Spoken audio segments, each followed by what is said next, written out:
বাদশা হারুনুর রশিদের জামানায় একজন পাগল ছিল, নাম তার বাহলুল। সকলেই তাকে পাগল বলে ডাকতো। আসলেই তো বাহলুল পাগল না রে মুমিন।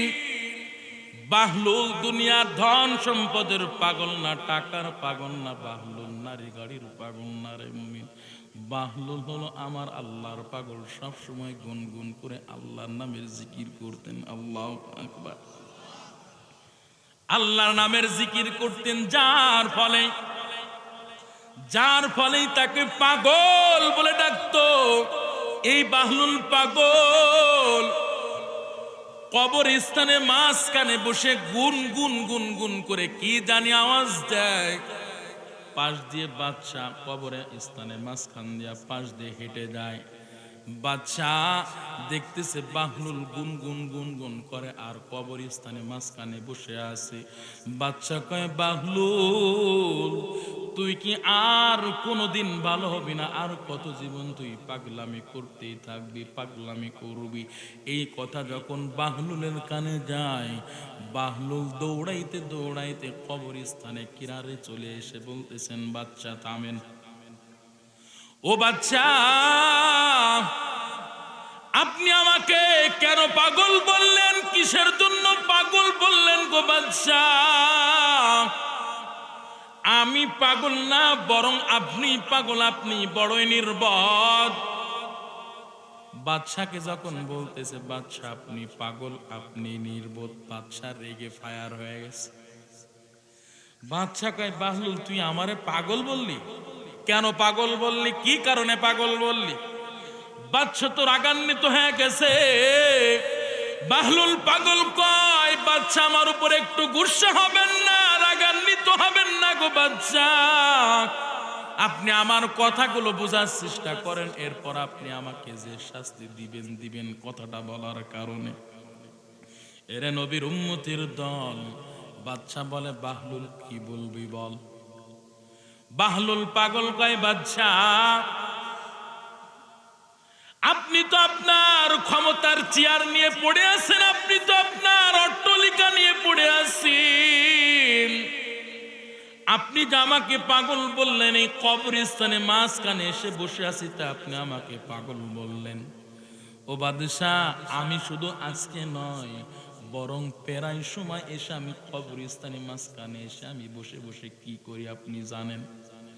বাদশা বলে, কি বাহলুল কি বললিস? বাহলুল পাগল কয়, বাদশা আমার হায়াতের রেল গাড়িটা যখন স্টেশনে পৌঁছাইবে, আমার সন্তানেরা আমাকে কেউ আমার 10তলা বিল্ডিং এ রাখবে না।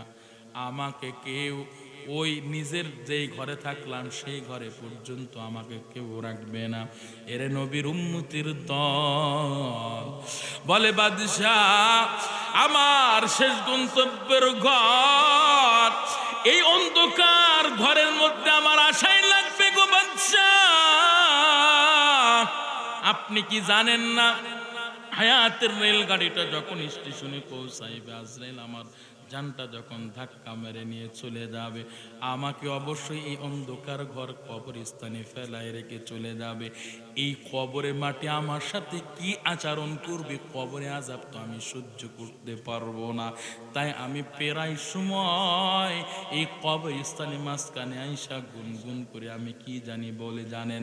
আমি বারবার আল্লাহর নামের জিকির করি আর আল্লাহর কাছে প্রার্থনা করি, আল্লাহ ও দয়ার মালিক, এই কবরে মাটি আমার সাথে কি আচরণ করবে জানি না গো আল্লাহ।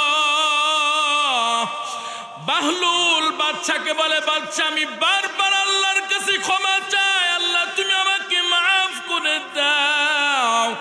ও মালিক, তুমি যদি আমাকে মাফ না করো, ক্ষমা না করো, আল্লাহ এই কবরে আযাব আমি সহ্য করতে পারবো না। এই কবরের মাটির চাপ আমি সহ্য করতে পারবো না। এই কবরে মাটি আমার সাথে কি আচরণ করবে জানি না গো আল্লাহ। ও দয়ার মালিক, তুমি আমাকে মাফ করে দাও, ক্ষমা করে দাও। এরে নবীর উম্মত, বাহলুল পাগল বাদশাকে বলে, বাদশা আমি প্রায় সময় আল্লাহর কাছে এসে এখানে এসে বারবার ফরিয়াদ করি আর বলি, আল্লাহ আমার অবস্থা কেমন হবে জানি না, তুমি আমাকে মাফ করে দাও, ক্ষমা করে দাও। ও বাদশাহ, আর আপনি আপনার রাষ্ট্রীয় ক্ষমতা নিয়ে পড়ে আছেন, আপনি আপনার বিল্ডিং অট্টালিকা নিয়ে পড়ে আছেন, আপনার কি একটু হুঁশ নাই? আপনার কি একটু স্মরণ নাই? এই অন্ধকার ঘরে তো আপনাকে আশায় লাগবে। এরে নবীর উম্মতের দল, এভাবে যখন পয়েন্টে পয়েন্টে বাদশাকে বুঝাইলো, বাদশা বলতেছে, বাহলুল তোর কথা আমি বুঝতে পেরেছি, আর বলা লাগবে না রে বাহলুল, আর বলা লাগবে না, তোর কথা আমি বুঝে ফেলেছি বাহলুল, আমি তোর প্রতি খুশি হয়ে গেছে, তুই আমারে সুন্দর করে কথাগুলো বুঝাইতে পারছস বাহলুল। ও বাহলুল, আমার মনে চাই তোকে কিছু হাদিয়া দেওয়ার জন্য, তোকে কিছু দেওয়ার জন্য মনে চায়। ও বাহলুল, তোর কি কিছু চাওয়া পাওয়া আছে নাকি বল, আমি তোর চাওয়া পাওয়া আমি পূরণ করার চেষ্টা করব। এরে নবীর উম্মতের দল, এই কথা যখন বললেন, বাদশা বললেন, বাহলুল তোর প্রতি আমি খুশি হয়ে গেছি, তোর কথাগুলো শুনে আমার দিলে ভালো লাগছে, ভালো লাগার কারণে তোকে আমি কিছু হাদিয়া দিতে চাই, তোর মনে কোনো কিছু যদি চাওয়া পাওয়া থাকে বল, আমি বাদশা সেটা প্রয়োজন মেটানোর চেষ্টা করব।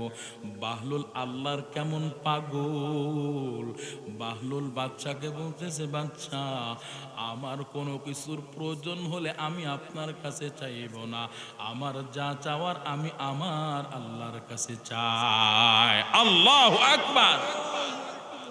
এরে নবীর উম্মতের দল, বাহলুল পাগল বাদশাকে বলতেছে, বাদশা আপনার কাছে আমার কিছু চাওয়া নাই। বাদশা বলে, বাহলুল তবুও বুঝলাম আমার কাছে তো তুই কিছু চাইবি না, বুঝলাম আল্লাহর কাছে চাও, আমিও তো আমি আমার আল্লাহর কাছে চাই। এরে নবীর উম্মত, ওই বাহলুল পাগল কয়, বাদশাহ তবে আপনার কাছে আমি তিনটা আবদার করতে চাই, তিনটা আবদার আমি আপনার কাছে করতে চাই। এরে নবীর উম্মত, বাদশা কয়, কি আবদার করবি বাহলুল, কর, তোর কি চাওয়া পাওয়া আছে বল। এরে নবীর উম্মত, তিনটা আবদারের কথা বলতে না বলতেই 2 নাম্বার জায়গায় যে একেবারে বাদশা কাজ হয়ে যায়, আর আবদার পূরণ করতে পারে না। বলবো, শুনবেন? আল্লাহু আকবার বলেন। এরে নবীর উম্মতের দল, ক্ষমতাওয়ালার ক্ষমতা মৃত্যু থেকে, আজরাইল থেকে যে রেহাই করাইতে পারবে না, হেফাজত করতে পারবে না রে ভাই, তার প্রমাণ নিয়ে নেন। বাদশা বাহলুলকে বলতেছে, বাহলুল কি চাইবি চা, আমি তোর দেওয়ার জন্য প্রস্তুত হয়ে আছি। বাহলুল পাগল কয়, বাদশা আপনার কাছে আমার 1 নাম্বার আবদার, আপনার কাছে আমার 1 নাম্বার চাওয়া। ও বাদশা আপনি শুনে রাখেন, আপনি জেনে রাখেন আমার চাওয়াটা। ওই হায়াতের রেলগাড়িটা যখন আমার স্টেশনে, হায়াতের রেলগাড়িটা স্টেশনে পৌঁছায় যাবে, স্টেশনে যখন পৌঁছায় যাবে, আমার কাছে আজরাইল নামক প্রশাসন আমার কাছে চলে আসবে। ও বাদশাহ আপনি কেমন ক্ষমতার মালিক, আপনার আমি একটু জাস্টিফাইড করতে চাই। ও বাদশাহ আপনি আপনার ক্ষমতা দিয়ে আপনি আমাকে আজরাইলের হাত থেকে রক্ষা করাইবেন। জবান খুলে বলেন, ক্ষমতাওয়ালার কোনো ক্ষমতা আছে নাকি? দ্বিতীয় নাম্বার আবদার, বাদশা কয়, বাহলুল তুই কেমন আবদার করলি, আমার তো কোনো ক্ষমতা নাই, তোকে যে আমি আজরাইলের হাত থেকে রক্ষা করব এমন শক্তি ক্ষমতা আমার নাই।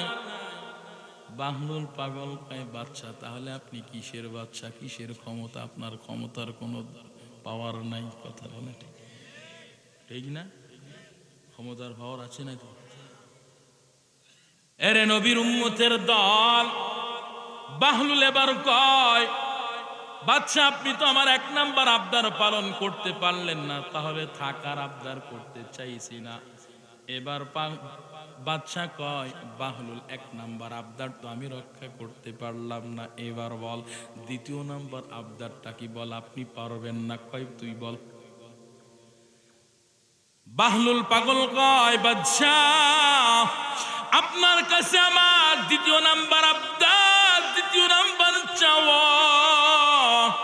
ও বাদশাহ, আপনি আমার আজরাইলের হাত থেকে রক্ষা করাইতে পারবেন না বুঝলাম, কিন্তু যখন আমার হায়াত যখন শেষ হয়ে যাবে, আপনি আপনার ক্ষমতা দিয়ে আপনি আমার হায়াতটা লম্বা করবেন, বৃদ্ধি করবেন। জবানটা খুলে বলেন, ওই বাদশার কোনো ক্ষমতা আছে নাকি? এই দুনিয়া মিছে গলে ভাই, শুধু আশার খেলা ঘর। চোখ বুঝেলে বুঝবি রে মনকে আপনার কে বাপর। কোথা থেকে আগমন, কোথা যেতে হবে রে, কে আনিল কি কারণে জানা নাই ভবেতে। নদী পথে নৌকা চালাও কেরে মাসি ভাই, বেলা ডুবার আগে আমি উপার উঠতে চাই। ডুবে গেলে বেলারে আর উঠি না, ভেঙ্গে গেলে মেলারে আর জমে না। চিল্লা বলেন ঠিক কিনা? মরণ থেকে যতই পালাও, মরণ তোমায় লইবে ঘিরি। যদিও সুদূর আকাশ পরেও লোকাও সেতাই লাগিয়ে সিঁড়ি। আইনা মাতা কুনু ইদরিকুমুল মাউত ওয়ালাউ কুনতুম ফি বুরুজিম মুশাইয়াদা। এরে নবীর উম্মতের দল, ও যুবক ভাই, ও বৃদ্ধ বাবা, ও আম্মা জান, আপনাকে আমাকে দুনিয়ার জমিন থেকে বিদায় হতে হবে, এর মধ্যে কোনো সন্দেহ নাই। যখন তখন আপনার আমার হায়াতের রেলগাড়িটা স্টেশনে পৌঁছায় যাবে। আল্লাহ এই জন্য কয়, পয়গম্বর উম্মতদেরকে আপনি সতর্ক বাণী পৌঁছায় দেন, ফাইন্নাহু মুলাকিকুম, মৃত্যু অবশ্যই আমার বান্দাদের সাথে মুলাকাত করবে, এর মধ্যে কোনো সন্দেহ নাই। এরে নবীর উম্মতের দল, এখন যদি আপনার আমার হায়াতের রেলগাড়িটা স্টেশনে পৌঁছায়, আজরাইল নামক প্রশাসন এসে আপনার আমার জানটা ধাক্কা মেরে নিয়ে চলে যাবে। আজরাইল তো ঘুষ খায় না, টাকাও খায় না। কথা বলেন ঠিক কিনা? আপনার নামে যদি কোনো মামলা হয়, আদালতে যদি কোনো মামলা হয়, আদালত থেকে আপনাকে ফৌজ পাঠাইবে আপনাকে অ্যাটাক করার জন্য, আপনাকে হাজতে নেওয়ার জন্য। এরে নবীর উম্মত, যদি আপনার টাকা থাকে, ধন সম্পদ থাকে, আপনি যদি টাকার মালিক হন, ওই প্রশাসন যখন আপনার ঘরে আসবে, আপনি 10,000 20,000 টাকা দিয়ে বলেন, ভাই তুমি তাড়াতাড়ি ওই আদালত বা তুমি থানায় ওসিকে যে বলো, আমি সন্ত্রাসীকে পাই নাই, আমি সন্ত্রাসীকে পাই নাই, যার নামে মামলা হয়েছে এই ব্যক্তিকে আমি পাই নাই। এরে নবীর উম্মতের দল, 10,000 টাকা 20,000 টাকার বিনিময়ে আপনি প্রশাসনের হাত থেকে বেঁচে গেলেন, আপনি অ্যাটাকের হাত থেকে বেঁচে গেলেন, কিন্তু আজরাইল নামক প্রশাসন যখন আপনার আমার দরওয়াজায় চলে আসবে রে মুমিন, এরে নবীর উম্মত, ওই আজরাইল আপনাকে আমাকে 1 সেকেন্ড সময় দিবে না, জানটা ধাক্কা মেরে নিয়ে চলে যাবে। আপনার আমার মৃত্যুর খবরটা মসজিদের মাইকে এলান হবে। এরে নবীর উম্মত, আমার কথাগুলো দেখেন, দিলের কান দিয়ে শুনতে পারেন কিনা? আমার কথাগুলো দিলটা নরম করে দেখেন, শুনতে পারেন কিনা? দিলটা নরম করে দেন। যেই দিলটা নরম হয়, ওই দিলের উপরে আল্লাহর খাস রহমত নাজিল হয়। দেখেন আমার কথাগুলো আপনার জীবনের সাথে মিলে কিনা রে বাবা, দেখেন আমার কথাগুলো বাস্তবতার আলোকে মিলে কিনা রে বাবা। এরে নবীর উম্মতের দল, আপনার আমার হায়াতের রেলগাড়িটা স্টেশনে পৌঁছানোর পর আজরাইল এসে দানটা থাবা মেরে নিয়ে চলে যাবে।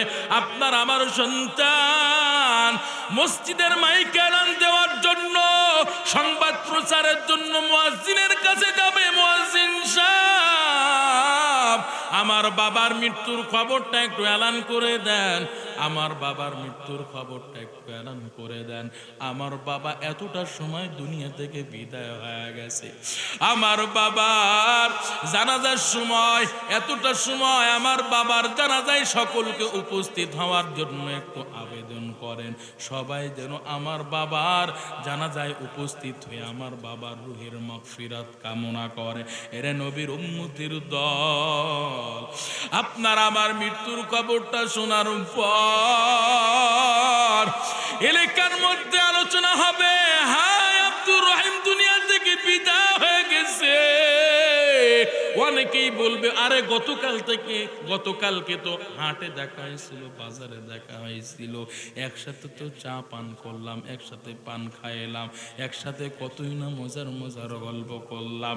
হায় রে কিছুক্ষণ আগে তো দেখলাম ওখানে দাঁড়িয়েছিল, কথা বলেন ঠিক কিনা, কিছুক্ষণ আগে তো দেখলাম, আমি তোর সাথে গল্প করলাম, কথা বললাম। হায় রে আব্দুর রহিম আব্দুল করিম এখন দুনিয়া থেকে বিদায় হয়ে গেছে। এরে নবীর উম্মতের দল, আপনার আমার মৃত্যুর খবরটা আত্মীয় স্বজনের কাছে পৌঁছাই যাবে, বন্ধু বান্ধব আত্মীয় স্বজন আপনার আমার চেহারা দেখার জন্য বাড়িতে ভিড় জমাইবে রে মুমিন। এরে নবীর উম্মতের দল, আত্মীয় স্বজনেরা কান্না করবে, বন্ধু বান্ধব স্ত্রী পুত্র সকলে কান্না করবে। এরে নবীর উম্মত, যে স্ত্রীর জন্য সারাটা জীবন যে স্ত্রীর সাথে কাটাইলাম রে বাবা, সেই স্ত্রী পর্যন্ত আপনাকে আমাকে একটা মিনিট একটা সেকেন্ড বিল্ডিং অট্টালিকায় রাখবে না। যেই সন্তানের জন্য কোটি কোটি টাকার ধন সম্পদ রাখলাম, ওই সন্তান পর্যন্ত 10 তলা বিল্ডিং এ রাখতে চাইবে না রে মুমিন। সকলেই ব্যতিব্যস্ত হয়ে যাবে, কিভাবে দাফন দেওয়া যায়, কিভাবে ওই অন্ধকার ঘরে রেখে আসা যায়। এরে নবীর উম্মতের দল, আপনার আমার মৃত্যুর খবরটা যখন এলান হয়ে যাবে, কেউ যাবে ওই ঝাড়ে বাঁশ কাটার জন্য, আবার কেউ যাবে মরিরামপুর বাজারে চলে যাবে সাদা কাফনের কাপড় ক্রয় করার জন্য বাজারে চলে যাবে, আবার কেউ বিদায় গোসল দেওয়ার জন্য, আপনাকে আমাকে বিদায় গোসল দেওয়ার জন্য, কেউ যাবে পুরোই পাতার পানি গরম করার জন্য, আবার কেউ চলে যাবে শেষ গন্তব্যের ঘর, ওই কবর খনন করার জন্য চলে যাবে রে বাবা। এরে নবীর উম্মত, এই অবস্থাটা এই পরিস্থিতি আমারও হবে আপনারও হবে রে বাবা। এরে নবীর উম্মতের দল, নির্দিষ্ট সময় জানাজা দিয়ে আপনাকে আমাকে ওই অন্ধকার ঘরের মধ্যে ফেলে রেখে আসবে।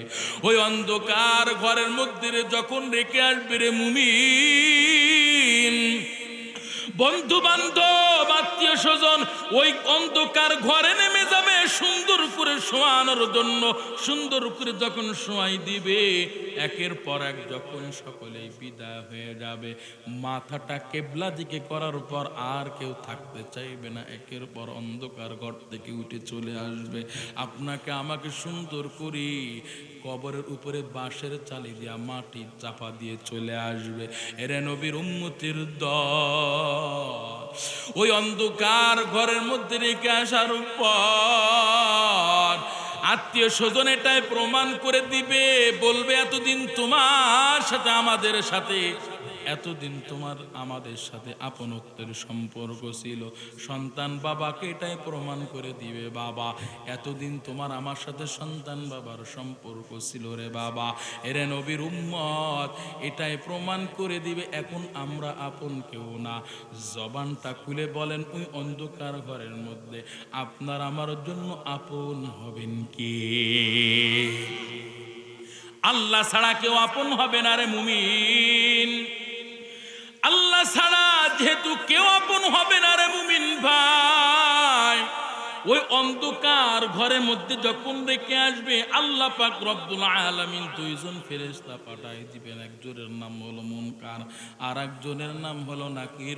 মুনকার নাকির দুইজন ফেরেশতা এসে বান্দাকে তিনটা প্রশ্ন জবাব চাইবে। ধর্মের পরিচয় দাও, মায়ার নবীর পরিচয় দাও, রবের পরিচয় দাও। এরে নবীর উম্মতের দল, বান্দা যদি দুনিয়ার জমিন থেকে নেককার হয়ে আল্লাহর গোলামি করে যেতে পারে রে মুমিন, সাথে সাথে ওই বান্দা উত্তর দিতে পারবে আমার রবের নাম। আওয়াজ করে বলেন কি? আমার রবের নাম আল্লাহ, আমার ধর্মের নাম হলো ইসলাম, আমার নবীর নাম মুহাম্মাদুর রাসূলুল্লাহ সাল্লাল্লাহু আলাইহি ওয়াসাল্লাম। এরে নবীর উম্মতির দল, কেউ যদি ওই অন্ধকার ঘরটা যদি কেউ আলোয় আলোকিত করতে চায়, আল্লাহর নবীর হাদিস, আল কবরু রাউযাতুম মির রিয়াজিল জান্নাহ আও হুফরাতুম মিন হুফারিন নার। কেউ যদি ওই অন্ধকার ঘরটা জান্নাতের বাগিচা বানাইতে চায়, কেউ যদি ওই ঘরটা জান্নাতের টুকরা বানাইতে চায়, জবান খুলে বলেন ইবাদত করবেন কার? আর একটু আওয়াজ করে জবান খুলে বলেন না, ইবাদত করবেন কার? हकीकत से तू दुनिया बेखबर है, दुनिया की नुमाइश पर नजर है। नमी गोयाम कि आज दुनिया जुदा बाहश बहर कारे कि बाशी बा खुदा बाश। जिसते दुनिया از خدا غافل بودن، নিকমাশন করহ পর জিন্দুজান। আব দর কিস্তি হালাকে কিস্তিয়াস্ত আব আন্দার জিরে কিস্তি পুষ্টিয়াস্ত। ভাইরা আমার খারাপ লাগেনি? চলবে কতক্ষণ? সারা রাত? ও চিল্লায় বলেন আল্লাহু আকবার। যদি চলার পক্ষে থাকেন তাহলে একটু আওয়াজ দেওয়া লাগবে। আমি নিজে গলা ফাটাইলে তো হইব না, আপনাদের একটু ফাটানো লাগবে। পারবেন? মাশাআল্লাহ মাশাআল্লাহ, আল্লাহু আকবার বলেন। দুইটা হাত তুলেন, নারায়ে তাকবীর। এই আওয়াজ এ তো মশাও যাবে না রে। হ্যাঁ হ্যাঁ, দুটো হাত তুলেন, একটু মারামারি করেন না, একটু মারামারি করেন, হাত তোলেন। ঘুম ভাঙাচ্ছি, বোঝেন না এগুলো? এগুলো ঘুম ভাঙানোর ট্যাবলেট। হাত তোলেন ভাই, হাত তোলেন। হ্যাঁ, জবান খুলে বলবেন, উচ্চ কণ্ঠে বলবেন, নারায়ে তাকবীর। দিন ইসলাম, দিন ইসলাম, জিন্দাবাদ জিন্দাবাদ। দিন ইসলাম, দিন ইসলাম, নিপাত যাক নিপাত যাক। নাউজুবিল্লাহ বলেন। আরে দিন ইসলাম ছিল, আছে, থাকবে। বরং ইসলামের বিরুদ্ধে যারা যাবে আল্লাহ পাক তাদের সাইজ করেছেন। এমনকি আল্লাহ পাক যুগে যুগে সাইজ করে ইতিহাসের পাতা রচনা করেছেন, এমনকি করবেন। কি ব্যাপার, ঠিক আসতে গেলেন কে? ইসলামের ব্যাপারে কারো কোনো চুলকানি আছে নাকি? জবান খুলে বলেন, কারো কোনো চুলকানি আছে নাকি? এ কার মনোনীত ধর্ম? জবান খুলে বলেন, কার মনোনীত ধর্ম? আল্লাহর মনোনীত ধর্ম। এটা যদি কেউ এর বিরুদ্ধে ষড়যন্ত্র করে, আল্লাহ পাক যুগে যুগে সাইজ করেছে, ইতিহাসের পাতা রচনা করেছেন, আরো করবেন। ঠিক না? আল্লাহ ফেরাউনকে সাইজ করে নাই, নমরুদকে সাইজ করে নাই। সামান্য একটা ল্যাংড়া মশা নাকের মধ্যে ঢুকাইয়া একেবারে মেমোরি ফুল ফরম্যাট করে দিয়েছে আল্লাহ। কথা বলেন ঠিক কিনা? আপনারা যদি বাস্তব কথা কই তো এখন তো কইবেন হুজুর, উচিত কথা কইলে কইবেন হুজুর এসব আলাপ পেশাল পাড়ে বাদ দেন আপনি। আপনারা এই কথা কইবেন, আর যাদের ভালো লাগবে না এরা টুস টুস করে উঠে চলে যাবে, কারণ বিরুদ্ধে তো ওদের গেছে। কথা কয় না, কথার বিরুদ্ধে তো তাদের গেছে, এই জন্য ওই আর এখানে থাকবে না, ও চলে যাবে এখান থেকে। কেউ যাবেন না, কথা বলেন ঠিক কিনা? গত কয়েক বছর আগের অবস্থা আপনি দেখেন, সরকার আমলে ছিল না ছিল আমি কিছু বলবো না। গত কয়েক বছর আগে এক মন্ত্রী, নামও বলবো না, আপনারা বুঝে নেবেন, কয় রাষ্ট্র ধর্ম ইসলাম থাকবে না। কথা বলেন ঠিক কিনা? আল্লাহ কয় রাষ্ট্র ধর্ম ইসলাম ঠিকই থাকবে, তুই থাকবি না। ঠিক না?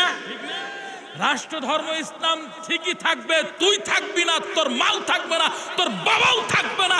কথা বলে ঠিক কিনা? বাংলাদেশের মুসলমানের 99% মুসলমানের অন্তরে যদিও 5 ওয়াক্ত নামাজ না পড়ে, তবুও ইমানের পাওয়ার আছে, আল্লাহর প্রতি ভালোবাসা আছে, কোরআনের প্রতি ভালোবাসা আছে, ইসলামের প্রতি, নবীর প্রতি ভালোবাসা আছে। কথা বলেন ঠিক কিনা? এই জন্য দেখেন না, যখন কোন বেঈমান নাস্তিক আমার আল্লাহর বিরুদ্ধে কথা বলে, রাসূলের সুমহান চরিত্র নিয়ে কটূক্তি করে, তখন মুসলমান আর ঘরে বসে থাকে না, বরং প্রতিবাদ করার জন্য মনিরামপুর বাজারে চলে যায়, প্রতিবাদ করার জন্য যশোর শহরে চলে যায়, প্রতিবাদ করার জন্য ঢাকার সোহরাওয়ার্দী ময়দানে চলে যায়। কথা বলেন ঠিক কিনা? এই কথার মধ্যে কোনো রাজনৈতিক কথা আছে না? এখন যদি কোনো সব কথা বাদ দেন, আমি বলবো আপনি মুসলমান নয়, মুনাফিক। কথা কন, কথা কন, কথা কন, কথা কন। রাষ্ট্র ধর্ম ইসলাম ঠিকই থাকবে, তুই টাকলা থাকবি না। আসেনি? হে তো এবার নির্বাচনেও দাঁড়াইছিল, হেতারে মনোনয়ন দেয় নাই, বরং হে যার সাথে কথা কইছিল এক নর্তকী, হেও টেরাক মার্কায় দাঁড়াইছিল, টেরাক মার্কা গেছে গা সমুদ্রে। বুঝতে পারছেন? এটা আল্লাহ ধরা। আল্লাহ এমন ধরা ধরবেন, আল্লাহ ধরা এমন ধরা। কি বলেন? বলেন বলেন, কার ধরা? এই জবান খোলেন, কার ধরা? আল্লাহ ধরা এমন ধরা যে এমন ধরা ধরবে দেশে আসার সুযোগ পাইবি না। কথা কয় না, কথা।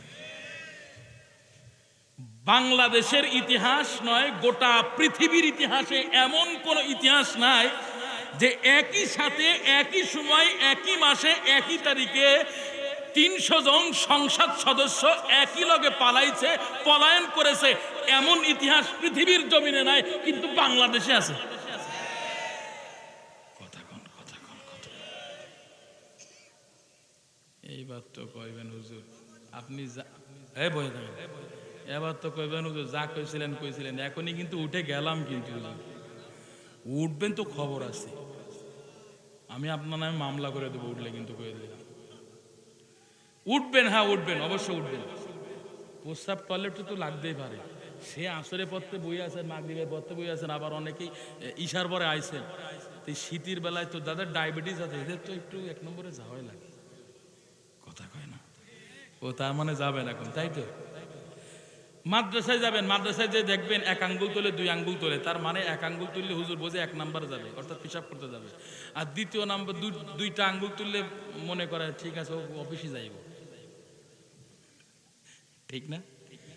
তো এখন তো এটা একটা ক্লাস চলতেছে, আপনারা যাইবেন ঠিক আছে, 1 আঙ্গুল তুলবেন, বুঝবো হ্যাঁ আপনি যাওয়া লাগবো। 2 আঙ্গুল তুলবেন, ঠিক আছে, বুঝবো অফিসে যাইবেন। কিন্তু যাদের বিড়ি খাওয়ানোর নেশা আছে হেতরা কি করবেন? কি 3 আঙ্গুল তুলবেন? হায় রে কপাল রে, ইজ্জতের লুঙ্গি একেবারে শেষ।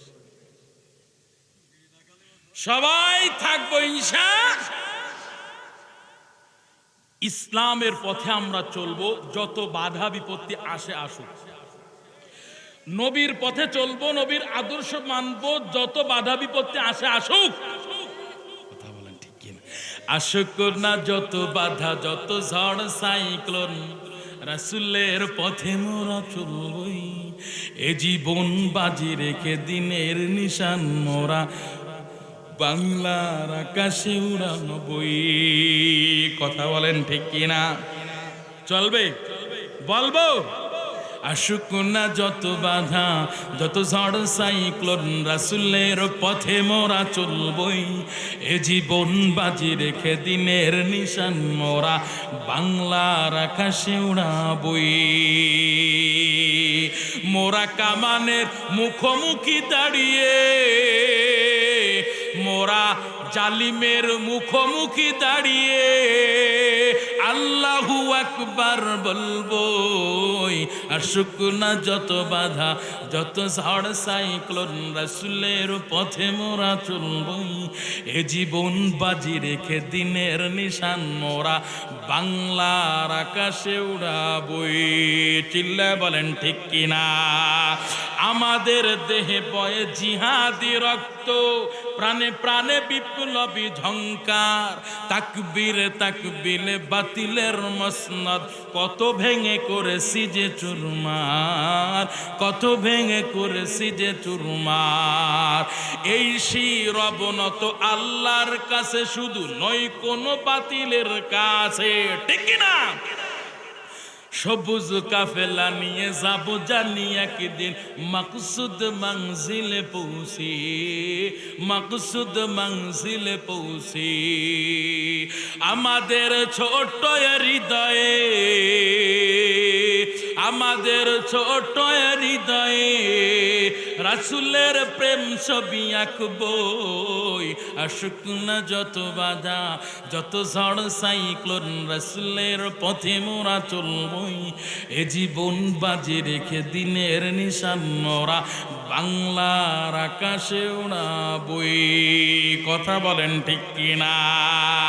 স্লোগান স্লোগান, নারায়ে তাকবীর। হাত তোলেন, হাত তোলেন, হাত তোলেন। স্লোগান তো শেষ হয়নি মিয়া, আরে হাত তোলে না। নারায়ে তাকবীর। দিন ইসলাম, দিন ইসলাম জিন্দাবাদ, জিন্দাবাদ। নারায়ে তাকবীর। আজকের মাহফিল চলবেই চলবে। কতক্ষণ কতক্ষণ? ও বাবা, খানিক পরে আমি মোনাজাত দিয়ে ভাগবো, আপনারা বইয়ে থেকে মিয়া। ভাইরা আমার, আরেকটু সময় নিতে চাই, যদি ধৈর্য সহকারে বসুন। আমি 1 ঘন্টার উপরে আলোচনা করি না, তবে যদি আপনারা থাকেন আর একটু সময় নিব। আগামীকাল মাহফিল হলো চিটাগাং ভাই, তো এখানে যাওয়া লাগবে না? না আপনাকে সময় দিতে গেলে তো হেতেরা আবার হা করে বয়ে থাকবে, কে মেহমান কই, এবার কমিটি দেবে পিঠা। আমি যদি না আইতাম বলেন তো 10 জন মানুষ কমিটিটা খারাপ বলতো না? ভাইরা আমার, আল্লাহ বলেন ফাইন্নাকুম মুলাকিকুম, এরে নবীর উম্মতের দল মৃত্যু অবশ্যই মুলাকাত করবে। অন্ধকার ঘরের মধ্যে যখন রেখে আসবে রে মুমিন, আপনার আমার জন্য 3টা প্রশ্নের জবাব করবে। এরে নবীর উম্মতের দল, নেককার বান্দা 3টা প্রশ্নের জবাব সাথে সাথে দিতে পারবে রে যুবক। আর যারা নাফরমান হয়ে দুনিয়া থেকে বিদায় হয়ে যাবে রে মুমিন, যারা সুদ খাইয়া ঘুষ খাইয়া দিনা কইরা, যারা আল্লাহর সাথে নাফরমানি কইরা কইরা দুনিয়ার জমিন থেকে বিদায় হবে, এরে নবীর উম্মত, তাদের অবস্থা বড়ই ভয়ঙ্কর হবে রে মুমিন। যখন 3টা প্রশ্ন জবাব চাইবে মুনকার নাকির ফেরেশতা, রবের পরিচয় দাও, ধর্মের পরিচয় দাও, মায়ার নবীর পরিচয় দাও। এরে নবীর উম্মত, যখন 3টা প্রশ্ন জবাব চাইবে না, ফরমান উত্তর দিতে পারবে না, বলবে হা হা লা আদ্রি, এর মানে হলো আমি কিছুই জানি না, আমি কিছুই জানি না। ও ফেরেশতা, তুমি আমাকে কি প্রশ্ন করতেছ আমি জানি না। যখন বলবে আমি কিছুই জানি না, আল্লাহ পাক ফেরেশতাকে বলবে, ও ফেরেশতার দল, ওই নাফরমানকে আর ছাড় দিলে হবে না। নাফরমানকে আমি আল্লাহ 40, 50, 60, 80 বছর হায়াত দিয়েছিলাম। ওই নাফরমান আমি আল্লাহর গোলামি করে না, আমি আল্লাহর ইবাদত করে না, 5 ওয়াক্ত নামাজ ঠিক মতো আদায় করে নাই। আমি আল্লাহ বলেছিলাম সুদ খাইবি না, ঘুষ খাইবি না, সুদ খাইছে, ঘুষ খাইছে। আমি আল্লাহ বলেছিলাম বেপর্দা বেহায়া বেলাজা হয়ে ও নারী তুমি চলবা না, বেপর্দা বেহায়া বেলাজা হয়ে চলছে।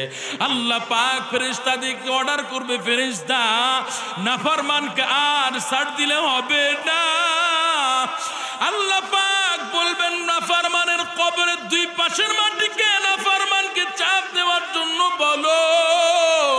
ফেরেশতারা যখন 2 পাশের মাটিকে চাপ দেওয়ার জন্য অর্ডার করবেন, এরে নবীর উম্মতের দল, দল বলতেছি বলাও বড় সহজ, শুনতেছেন শোনাও বড় সহজ রে বাবা। ও আম্মা জান, আপনাদের কি ওই কবরে আযাবের কথা কি একটু স্মরণ নাই গো আম্মা জান?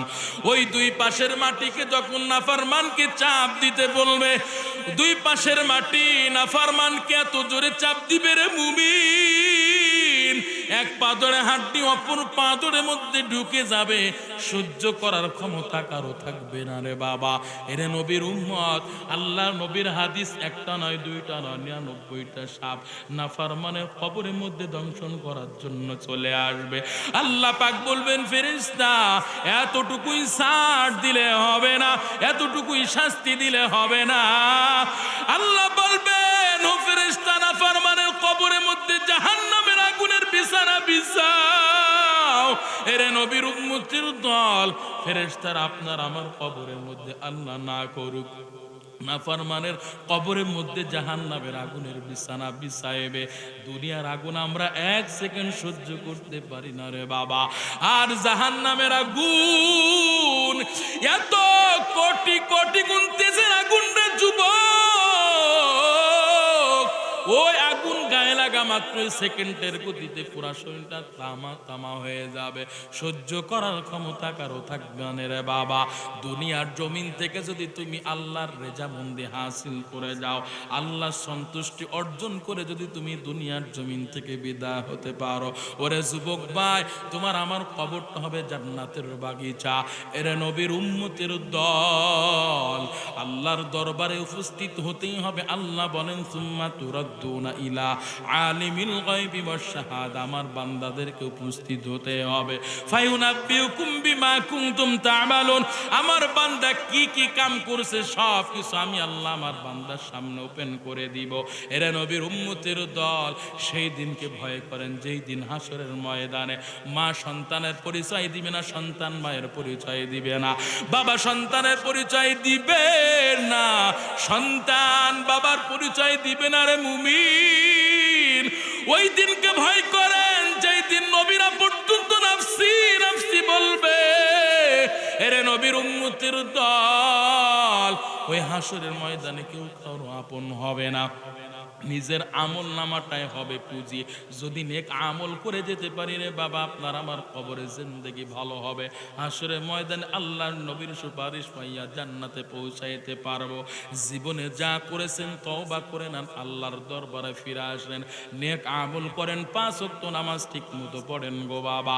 ওরে যুবক, আজকে তোমরা মাহফিলের আয়োজন করেছো, আমি তোমাদের প্রতি খুশি, এলাকাবাসী আমি আপনাদের প্রতি খুশি। তবে যদি আপনারা এই মাহফিল থেকে যদি আপনারা ওয়াদা করতে পারেন হুজুর 5 ওয়াক্ত নামাজ পড়বো, 1 ওয়াক্ত কাজা দিব না, ওরে যুবক ভাই তোমরা মনে মনে করতে পারো, ও বৃদ্ধ বাবাজি আপনারা মনে মনে করতে পারেন, আলাউদ্দিন উসমানী ভাই এতক্ষণ আপনি যা আলোচনা করলেন সবই মানবো, এখন না, তবে যখন বৃদ্ধের খাতায় নাম লেখাইব, ওরে যুবক ভাই তোমরা মনে মনে বলতে পারো, বৃদ্ধের খাতায় যখন নাম লেখাইব তখন বুঝি আল্লাহর গোলামি করব, 5 ওয়াক্ত নামাজ পড়ব। ও বৃদ্ধ বাবাজি আপনারা আজ না কাল করতে করতে 40, 50, 60, 80 বছর পার করলেন গো বাবা, এখন আপনারা মসজিদ চিনলেন না, মসজিদ চিনতে শুরু করলেন না রে বাবা। এই যে আপনারা আজ না কাল করতে করতে নিজের জীবনটা পার করতেছেন, আমি আপনাদের থেকে একটা জবাব চাই। এই যে আপনারা আমার সামনে বসে আছেন, 1 ঘন্টা বলেন, 2 ঘন্টা বলেন, 3 ঘন্টা বলেন না কেন রে বাবা, 1 মিনিট বলেন, 2 মিনিট বলেন, 3 মিনিট বলেন না কেন রে বাবা, 1 সেকেন্ড, 2 সেকেন্ড, 3 সেকেন্ড না রে বাবা, আধা সেকেন্ডে বাঁচতে পারবো, হায়াতের কোনো গ্যারান্টি আছে নাকি? আধা সেকেন্ড বাঁচার মতো গ্যারান্টি নাই। ওরে যুবক, তুমি কি দেখো না ইউটিউব, ফেসবুক, সোশ্যাল মিডিয়া তুমি ব্যবহার করো? তুমি কি দেখো না কত যুবক অ্যাক্সিডেন্টে দুনিয়ার জমিন থেকে বিদায় হয়ে গেল? করোনার সময় কত যুবক মা বাবার বুক খালি করে চলে গেল, ডেঙ্গু ভাইরাসে কত মানুষ দুনিয়া জমিন থেকে বিদায় হয়ে গেল। তোমার কি একটু শিক্ষা হয় না? তোমার বন্ধু বান্ধব তোমার সামনে দিয়ে চলে গেল, দুনিয়া আসার সিরিয়াল আছে, যাওয়ার সিরিয়াল নাই। এরে নবীর উম্মত ও যুবক ভাই, আজ না কাল করো না, এখন থেকেই তোমরা আল্লাহর ইবাদত করো। সামনে রমজান মাস আসতেছে, 30টা রোজার একটা রোজাও তোমরা কামাই দিবা না। 30 দিনে তোমরা আল্লাহর ইবাদত করবা, তাহাজ্জুদের আমল করবা। রে যুবক ভাই, এখন থেকেই তোমরা পাক্কা নিয়ত করে ফেলো, 30টা রোজার একটা রোজা কাজা দিব না, ভাঙবো না। এরে নবীর উম্মতের দল যুবক, যদি তুমি গোলামি করে দুনিয়ার জমিন থেকে বিদায় হতে পারো, তোমার কবরটা জান্নাতের বাগিচার মধ্যে একটা বাগিচা হবে।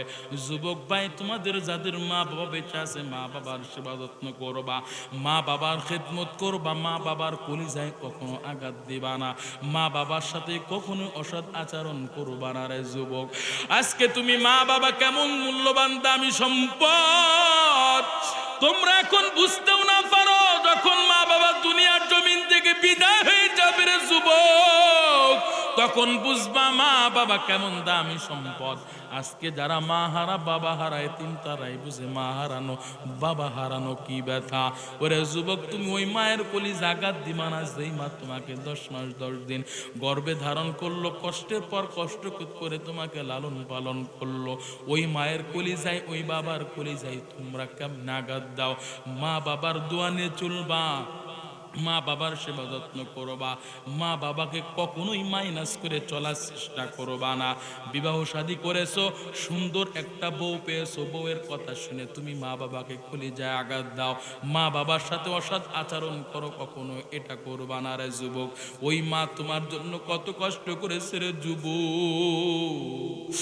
মা 10 মাস 10 দিন পেটে ধারণ করেছি, মায়ের গর্ভের বয়স যখন 4 থেকে 5 মাস হয়, 6 মাস পেরিয়ে যখন যায়, ছোট্ট ছোট্ট পা দিয়ে মায়ের পেটে লাথি মেরেছি, মা ব্যথা যন্ত্রণা সহ্য করতে পারে নাই।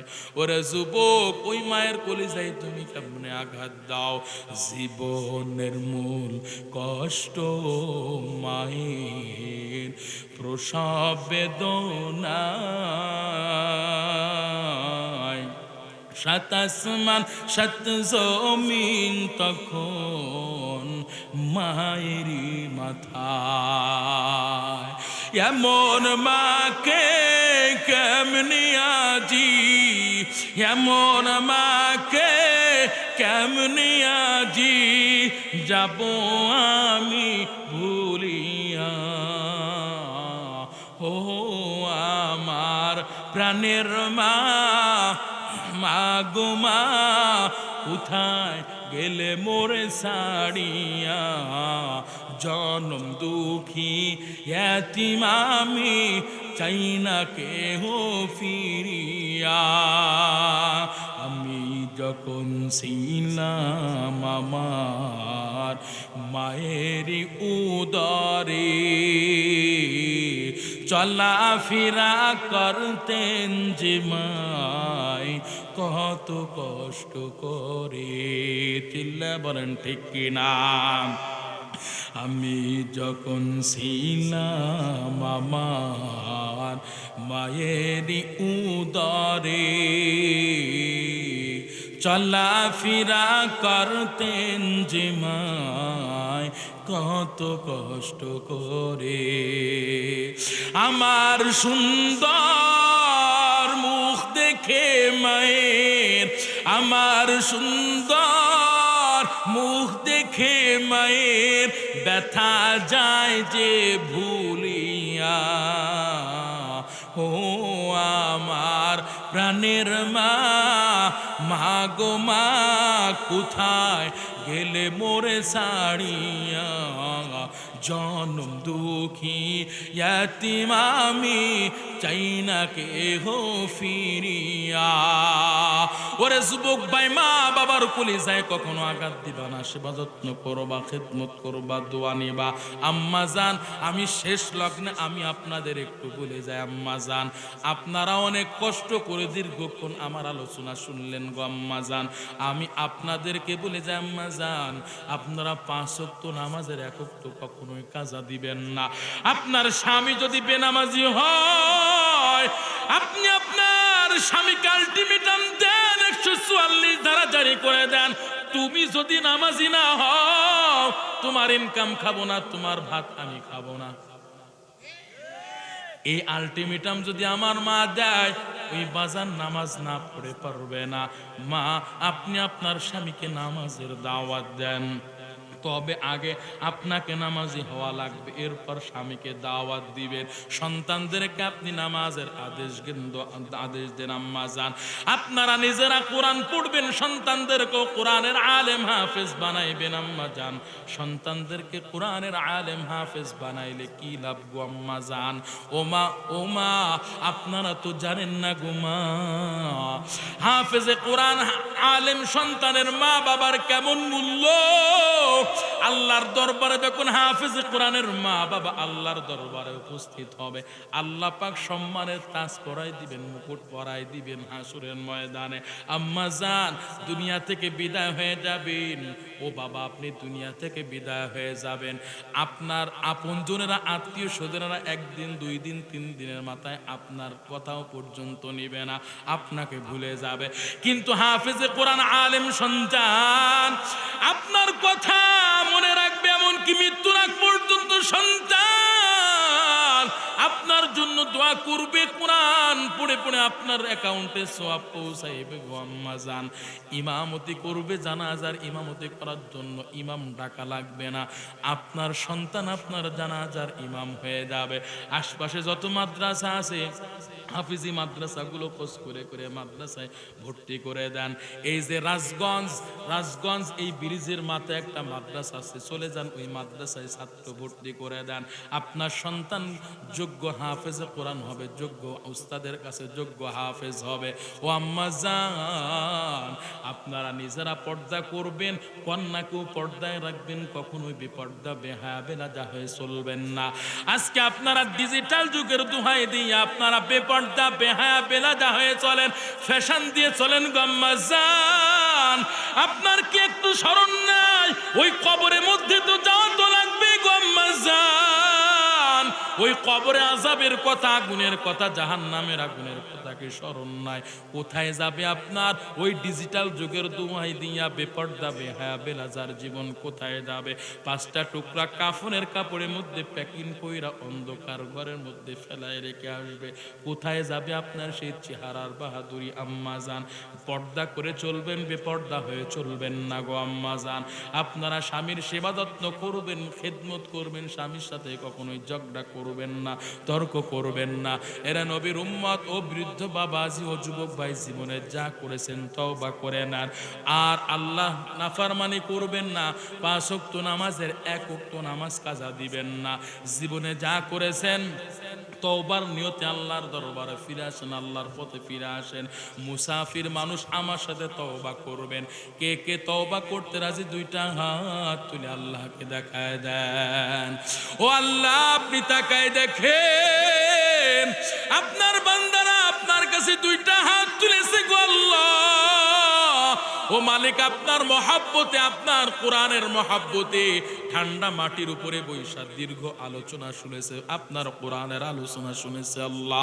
আপনার বান্দার এখন আপনার কাছে ওয়াদা করতেছে আল্লাহ, আপনার বিধান মতে চলবে, নবীর তরিকা মতে চলবে, মা বাবার সেবা যত্ন করবে, খেদমত করবে। আল্লাহ জীবনে যা করেছে আল্লাহ আপনার বান্দারা তওবা করতেছে, আপনি কবুল করে নেন। চিল্লা বলেন আমিন আমিন আমিন। ওয়া আখির দাওয়ানা আলহামদুলিল্লাহি রাব্বিল আলামিন।